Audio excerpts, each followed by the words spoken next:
Ya, yang pertama ialah berkaitan dengan latar belakang. Nah, bayangkan sebuah pemerintahan yang kokoh itu berdiri di atas atau berdiri tanpa dua pilar utama, yakni akuntabilitas dan juga transparansi. Nah, inilah yang menjadi fondasi daripada tata kelola pemerintahan yang baik atau good governance. Nah, akuntabilitas dan transparansi itu memastikan bahwa setiap tindakan dan keputusan yang diambil oleh pemerintah itu dapat dipertanggungjawabkan sepenuhnya, serta terbuka lebar untuk pengawasan dari masyarakat itu sendiri. Dalam konteks kebijakan publik, kedua hal ini menjadi semakin krusial karena dampaknya langsung dapat masyarakat rasakan dalam kesejahteraan mereka dan juga pembangunan daerah. Nah, jadi kelompok kami mengidentifikasi beberapa permasalahan, diantaranya yang pertama adalah belum adanya publikasi menyeluruh mengenai alokasi anggaran, indikator keberhasilan, dan juga evaluasi capaian dari setiap program yang dijanjikan. Yang kedua adalah mekanisme pelaporan dan pertanggungjawaban publik atas hasil pelaksanaan program yang program-program unggulan tersebut masih kurang jelas. Nah, permasalahan yang ketiga adalah kurangnya keterlibatan publik dalam proses perencanaan, pelaksanaan, dan juga pengawasan kebijakan daerah. Nah, yang keempat adalah pengambilan kebijakan yang seringkali tidak sepenuhnya mencerminkan kepentingan masyarakat luas. Selanjutnya, kami merumuskan 4 pertanyaan penelitian. Adapun rumusan masalahnya yang pertama yaitu bagaimana implementasi akuntabilitas dalam kebijakan publik yang diterapkan oleh Gubernur Banten periode 2024 sampai 2029. Yang kedua, bagaimana tingkat transparansi kebijakan publik tersebut. Nah, lanjut yang ketiga, faktor-faktor apa yang mempengaruhi akuntabilitas dan transparansi tersebut. Dan yang terakhir, yang keempat, bagaimana dampaknya terhadap kinerja pembangunan serta kepercayaan masyarakat. Adapun tujuan penelitian dari kelompok kami yaitu yang pertama, menganalisis implementasi akuntabilitas dalam kebijakan publik yang diterapkan oleh Gubernur Banten pada periode 2024 sampai 2029. Yang kedua, itu untuk mengukur tingkat transparansi kebijakan publik yang diterapkan oleh Gubernur Banten periode 2024 sampai 2029. Yang ketiga, mengidentifikasi faktor-faktor yang mempengaruhi akuntabilitas dan transparansi kebijakan publik di Provinsi Banten. Dan yang keempat, itu untuk menganalisis dampak akuntabilitas dan transparansi pada kebijakan publik terhadap kinerja pembangunan. Yang keempat, itu menganalisis dampak akuntabilitas dan transparansi kebijakan publik terhadap kinerja pembangunan dan kepercayaan masyarakat di Provinsi Banten. Baik, selanjutnya manfaat penelitian. Yang pertama, manfaat teoritis. Penelitian ini diharapkan memberikan kontribusi terhadap pengembangan ilmu administrasi publik, khususnya dalam kajian akuntabilitas dan transparansi kebijakan publik di tingkat pemerintah daerah. Secara teoritis, hasil penelitian ini dapat memperkuat pemahaman tentang hubungan antara prinsip good governance dengan efektivitas kebijakan publik serta menambah wawasan empiris mengenai penerapan teori akuntabilitas pemerintah dalam konteks birokrasi Indonesia. Selain itu, penelitian ini juga dapat menjadi dasar untuk pengembangan model konseptual baru yang menjelaskan faktor-faktor yang mempengaruhi implementasi akuntabilitas dan transparansi di daerah. Yang kedua yaitu manfaat praktis. Secara praktis, penelitian ini memberikan masukan kepada pemerintah Provinsi Banten dalam memperbaiki sistem tata kelola pemerintah yang lebih akuntabel, transparan, dan responsif. Selain itu juga, masyarakat dapat menggunakan hasil penelitian ini sebagai sumber informasi yang kredibel mengenai tingkat keterbukaan dan tanggung jawab pemerintah daerah. Baik, pembahasan selanjutnya yaitu ada akuntabilitas. Dalam konteks kepemimpinan, akuntabilitas memiliki makna penting sebagai bentuk tanggung jawab atas setiap tindakan, keputusan, dan kebijakan yang diambil. Hal ini juga mencakup pelaksanaan administrasi publik serta peran dalam jabatan tertentu yang mengharuskan seseorang untuk memberikan laporan, penjelasan, dan siap mempertanggungjawabkan segala konsekuensi dari tindakannya. Nah, istilah akuntabilitas ini sendiri berasal dari bahasa Inggris, yaitu accountability, yang berarti tanggung jawab atau keadaan di mana seseorang diminta untuk mempertanggungjawabkan tindakannya. Berdasarkan Kamus Bahasa Indonesia atau KBBI, akuntabilitas diartikan sebagai hal yang berhubungan dengan tanggung jawab atau kondisi di mana seseorang dapat dimintai pertanggungjawaban apa yang dilakukan. Nah, adapun buku dalam Mardiasmo yaitu tentang akuntansi sektor publik.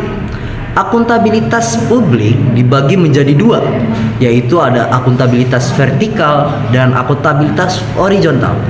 Akuntabilitas vertikal adalah cara sebuah unit kerja atau lembaga memberikan laporan tentang hasil kerjanya kepada lembaga yang memiliki otoritas lebih tinggi. Contohnya dinas atau lembaga tingkat daerah harus melaporkan pekerjaan mereka kepada pemerintah daerah setempat.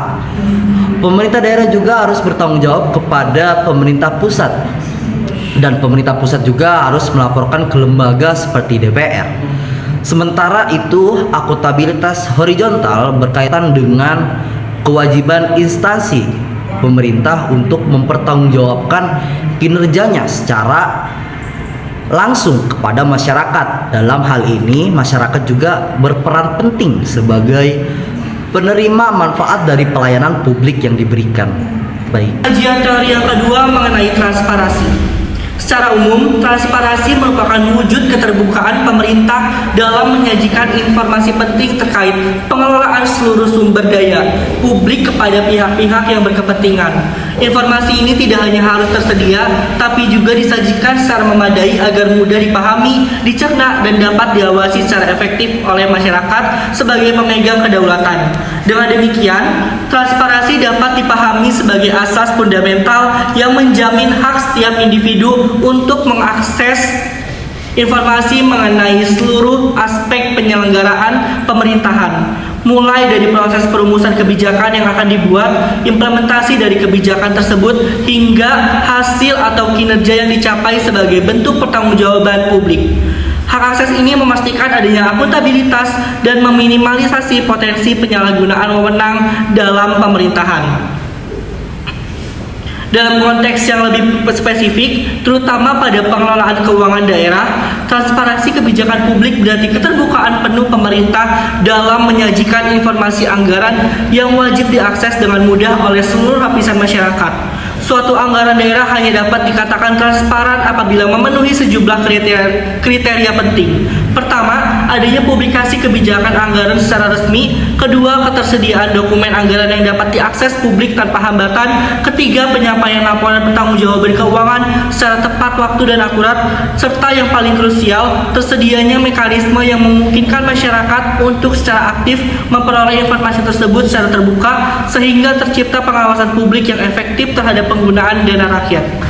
Selanjutnya, saya akan menjelaskan tentang partisipasi. Secara etimologis, kata partisipasi berasal dari bahasa Inggris yaitu participation yang mengandung arti berkontribusi atau peran serta. Secara sederhana, partisipasi berarti keterlibatan masyarakat dalam proses pembangunan, mulai dari perencanaan, pelaksanaan, hingga evaluasi kebijakan. Dalam hal ini, masyarakat tidak hanya menjadi penerima kebijakan, tetapi juga ikut memberikan ide, tenaga, waktu, bahkan dukungan moral untuk mendorong jalannya pemerintahan yang lebih baik.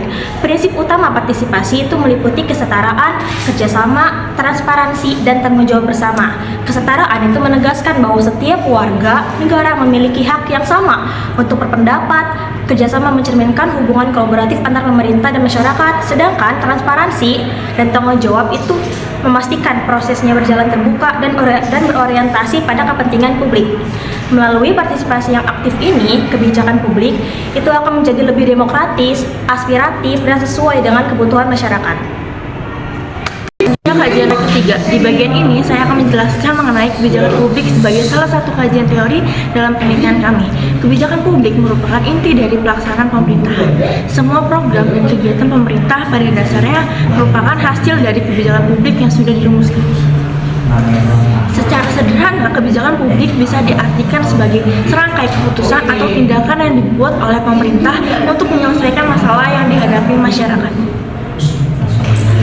Menurut Irfan Ismail, kebijakan publik adalah langkah-langkah yang diputuskan oleh pemerintah dengan tujuan untuk melayani kepentingan seluruh masyarakat. Artinya, kebijakan publik tidak dibuat secara sembarangan, tapi harus berdasarkan kebutuhan masyarakat yang nyata serta diarahkan untuk mencapai kesejahteraan bersama. Selain itu, menurut Anggara dalam Prabawati dan kawan-kawan, kebijakan publik juga bisa dipahami sebagai kumpulan keputusan yang saling berkaitan dan dibuat oleh lembaga pemerintah yang memiliki kewenangan hukum. Jadi, kebijakan publik bukan hanya satu keputusan, tapi serangkai keputusan yang saling terhubung dan punya dampak terhadap kehidupan masyarakat.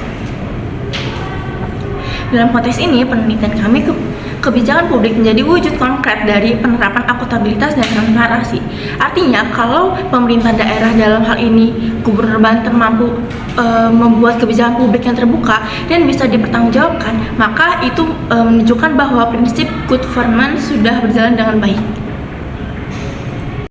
Selanjutnya itu bagian metodologi penelitian.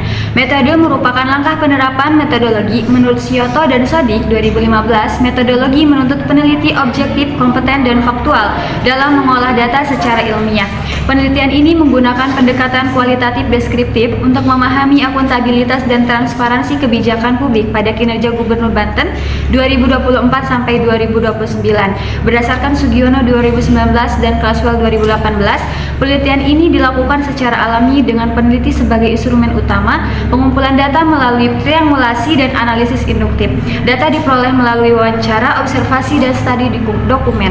Subjek penelitian ini adalah pemerintah Provinsi Banten dengan informan persuasif seperti pejabat, DPRD, akademisi, aktivis, dan masyarakat. Data primer bersumber dari wawancara dan observasi, sedangkan data sekunder dari dokumen resmi, laporan audit, RPJMD, dan literatur. Sesuai Moleong 2017, data kualitatif berupa kata dan dokumen yang berfokus pada makna. Selanjutnya yaitu penjelasan mengenai data dan analisis. Data primer dari penelitian kelompok kami diperoleh melalui wawancara, observasi, dan dokumentasi langsung di lapangan.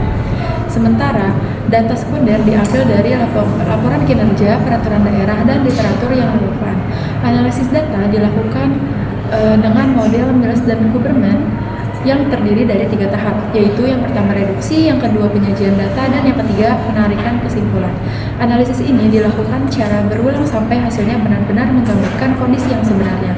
Selanjutnya, penelitian ini dilakukan di Provinsi Banten, terutama di lingkungan kantor gubernur, DPRD, Bapeda, dan beberapa instansi terkait. Pelaksanaannya akan direncanakan selama 3 bulan, yaitu mulai dari Oktober hingga Desember tahun 2025.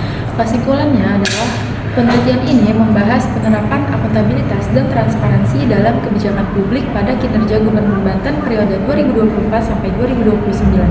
Akuntabilitas menekankan tanggung jawab pemerintah, sedangkan transparansi berkaitan dengan keterbukaan informasi kepada publik. Penelitian ini menggunakan metode kualitatif deskriptif dengan pendekatan studi kasus melalui wawancara, observasi, dan dokumentasi. Hasil penelitian diharapkan memberikan gambaran tentang pelaksanaan prinsip good governance di Provinsi Banten serta menjadi masukan bagi pemerintah daerah dalam meningkatkan keterbukaan dan juga pertanggungjawaban.